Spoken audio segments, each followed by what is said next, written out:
अरे भूरी जी, आप इतनी सुबह सुबह यहाँ कैसे? मैं तो आपका ही इंतजार कर रही थी। मेरा मतलब कल की तरह आज भी मैं अनाज की खोज में यहाँ आई थी। और आप बताओ, आप कहाँ जा रहे हो? मैं भी आपको ही ढूंढने के लिए बाहर आया था। अरे मेरा मतलब मैं भी कल की तरह आज भी अनाज की खोज में बाहर आया था। साथियों, अब भूरा पूरे कैरेक्टर में आ गया है। चलो अब मेरी बारी।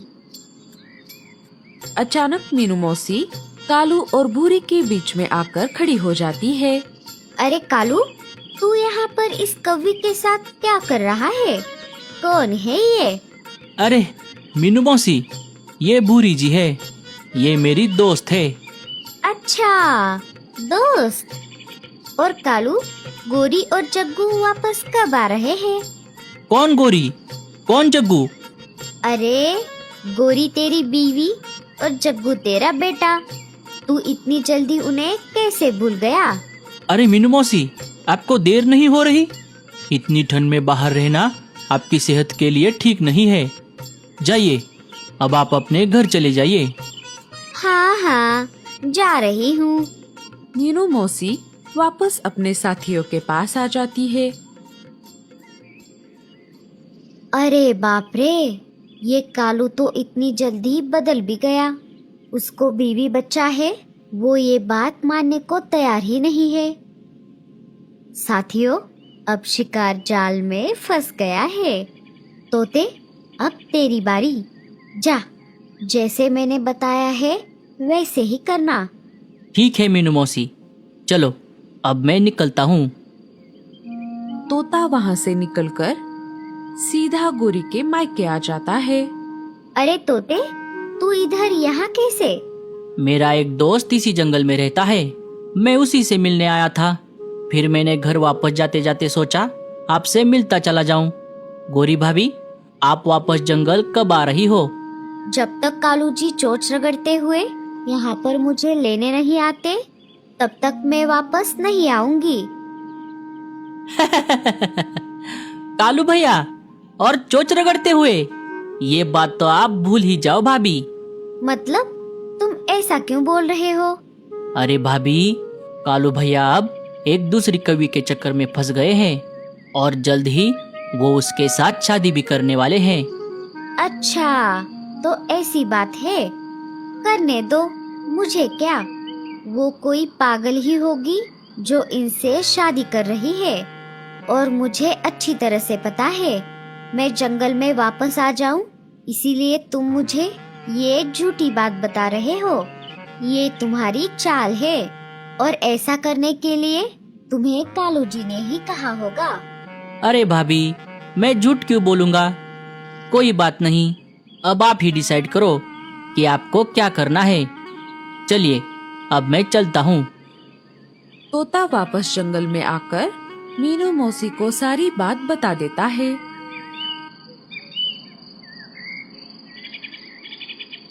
कोई बात नहीं तोते, तूने तेरा काम कर दिया है। अब जब तक गोरी वापस जंगल में नहीं आती, तब तक हम ये नाटक ऐसे ही जारी रखेंगे।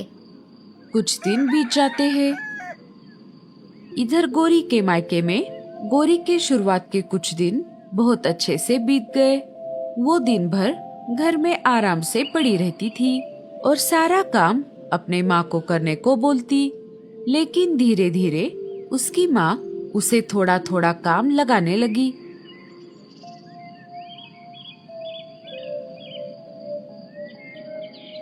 और देखते ही देखते अब घर का सारा काम गोरी को ही करना पड़ रहा है और बाहर का भी सारा काम गोरी ही कर रही है। ऐसे ही एक दिन गोरी अनाज लाने के लिए बाहर आ गई थी। बहुत देर तक अनाज ना मिलने की वजह से वो रोने लग गई। ये अनाज ढूंढना कितना मुश्किल का काम है। मैं जब मेरे ससुराल में थी तब सारा काम कालू जी ही करते थे। मुझे लगा था यहाँ आकर मेरी जिंदगी और बेहतर हो जाएगी। ससुराल की तरह यहाँ मायके में भी मैं आराम से रहूंगी। लेकिन यहाँ तो सब उल्टा हो गया। अगर कालू जी ने उधर सच में दूसरी शादी कर ली तो मैं तो गई काम से। इधर कालू भूरे से मिलने उसके घर आ जाता है और उसे बाहर बुला लेता है।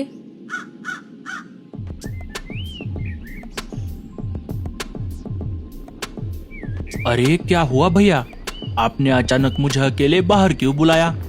और ये क्या, आपने ये कौन सा नया अवतार लिया है? अरे कहीं इनको ये तो नहीं पता चला कि भूरा ही भूरी है। भूरे, मुझे तुझसे मेरी दिल की बात बतानी है। कैसी बात भैया? अरे बाप रे, आज तो मैं गया काम से। वो क्या है ना भूरे, मैं एक दूसरे जंगल के कवि के प्यार में पड़ गया हूँ। कौन, गोरी भाभी? अरे वो नहीं, एक दूसरी कवि। दूसरी कवि? भैया आप ये क्या बोल रहे हो? और आप कौन से दूसरी कवि की बात कर रहे हो? अब मैं तुझे उसके बारे में क्या बताऊं भूरे? उसके बारे में बताने के लिए मेरे पास शब्द ही नहीं है। वो आंखें, वो चेहरा, वो नूर, कितनी शिद्दत से बनाया होगा उसे बनाने वाले ने। और इन सब में उसकी प्यारी आवाज। अरे उसकी आवाज तो कोयल से भी ज्यादा मीठी है। अरे बाप रे, कहीं भैया मेरी ही तो बात नहीं कर रहे? अगर ऐसा हो गया फिर तो हो गया सत्यानाश।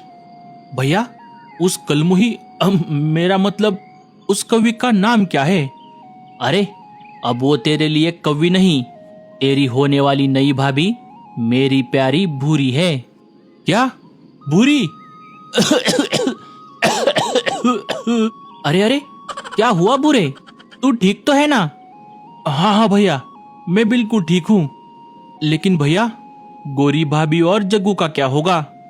अरे तू बार बार उन दोनों का नाम क्यों ले रहा है?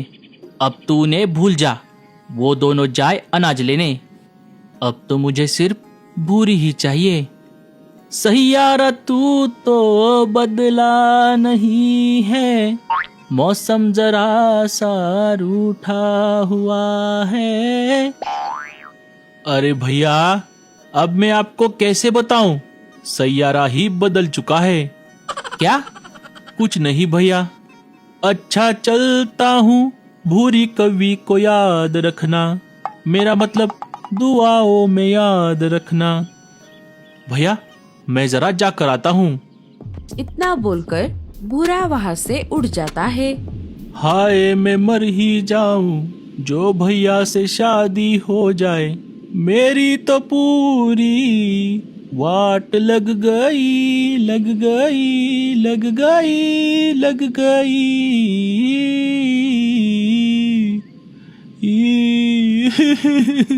मीनू मौसी आप कहाँ हो?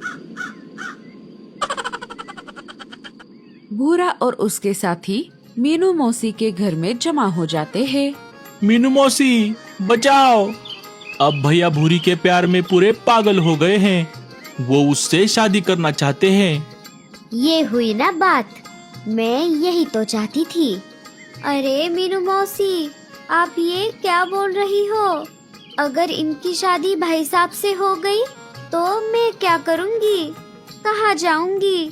अरे पागल, तुझे सिर्फ तेरी ही पड़ी है। तू ये सोच कि अगर शादी सच में हो गई तो मेरा क्या होगा? हाँ भूरे, तेरा तो बहुत मुश्किल हो जाएगा। तुझे तेरी आगे की पूरी जिंदगी एक औरत बनकर रहना पड़ेगा। और पता है तेरी शादी कब होने वाली है?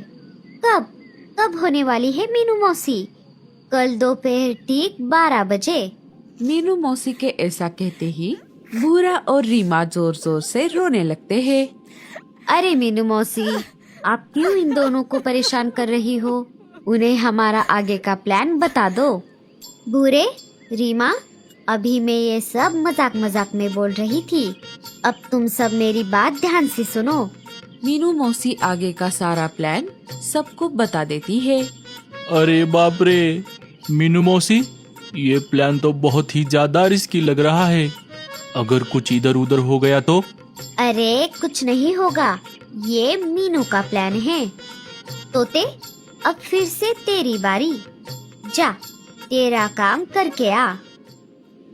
तोता फिर से गोरी के मायके आ जाता है। वो गोरी के घर के पास से गुजर रहा था। गोरी घर के बाहर ही बर्तन मांज रही थी। तोते को देखकर वो उसे अपने पास बुला लेती है।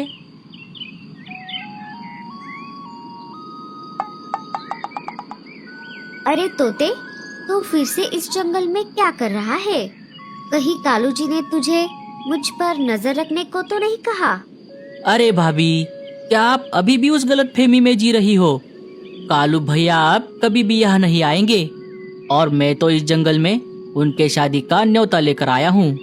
आखिर में मैं आपके पास ही आने वाला था, लेकिन कोई बात नहीं, पहला न्योता आपको ही देता हूँ। कालू भैया कल दोपहर 12 बजे हमारे जंगल के फंक्शन हॉल में एक दूसरी कवि के साथ शादी करने वाले हैं। उन्होंने कहा है गोरी से कहना शादी में जरूर आना। चलिए, अब मुझे जाना होगा। मुझे और बहुत सारी जगह न्योता देने जाना है। इतना बोलकर तोता वहाँ से चला जाता है। दूसरे दिन सुबह कालू भूरी से अपने प्यार का इजहार कर देता है। भूरी भी कालू को अपने दिल की बात बता देती है। भूरी जी, मैं आपसे बहुत प्यार करता हूँ और आपके साथ शादी करना चाहता हूँ। क्या आप मुझसे शादी करोगी? Will you marry me? हाँ कालू जी, मैं भी आपसे बहुत प्यार करती हूँ और मैं भी आपसे शादी करना चाहती हूँ और मुझे आपके पहले शादी का भी कोई प्रॉब्लम नहीं है, लेकिन हमें आज ही शादी करनी होगी क्योंकि अब मैं आपके बिना एक पल भी नहीं रह सकती और मैंने सारा इंतजाम पहले से ही कर दिया है। आप बस मेरे साथ चलो। इधर गोरी जग्गू को लेकर सुंदरबन जंगल में वापस आ जाती है। घर आकर उसने देखा घर को तो बाहर से ताला लगा हुआ था। तभी रानू चिड़िया उसके पास आ गई। अरे गोरी, जग्गू, तुम दोनों वापस क्यों आ गए? अरे मेरा मतलब कब आ गए? अरे वो सब छोड़ो, तुम मुझे पहले ये बताओ, कालू जी घर को ताला लगाकर कहाँ गए हैं? अरे क्या तुम्हें किसी ने बताया नहीं? आज कालू भैया की शादी है। मैं अभी उसी तरफ जा रही हूँ। चलो चलो, तुम भी मेरे साथ चलो। इतना बोलकर रानू वहाँ से चली जाती है।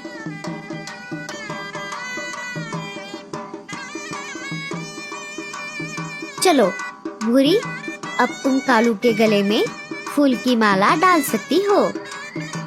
कालू, अब तेरी बारी। अरे ये गोरी भाभी कहाँ रह गई? कालू माला डाल ही रहा था, तभी गोरी जग्गू को लेकर वहाँ पर आ जाती है। ठहरो, ये शादी नहीं हो सकती। सारे गोरी की तरफ देखने लगते हैं। अरे क्यों नहीं हो सकती? गोरी, तुमने आने में बहुत देर कर दी, अब कुछ नहीं हो सकता। और भूरी को तुम दोनों के बारे में पहले से पता है। आप चुप रहो मीनू मौसी, इनकी शादी अभी तक नहीं हुई है। मैं अब भी इनकी बीवी हूँ। और कालू जी, आपको ऐसा करने में जरा भी शर्म नहीं आई? अरे मेरा नहीं तो नहीं, कम से कम जग्गू का तो सोच लेते। और तू कलमुही, क्या तुझे जरा भी लाज है, जिसकी पहले से ही शादी हो चुकी है और उनका एक बच्चा भी है?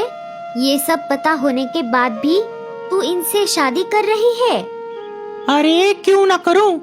तुमने कालू जी को कभी अपना पति माना ही नहीं, तुम तो उन्हें अपना नौकर समझती थी। हाँ गोरी, भूरी जी बिल्कुल सही बोल रही है। अब तुम जग्गू को लेकर अपने माँ के पास वापस चली जाओ। अब तुम्हारा और मेरा कोई संबंध नहीं है। हाँ हाँ, तू चली जा यहाँ से। अरे कलमुही कहीं की, रुक जा, मैं तुझे अभी बताती हूँ।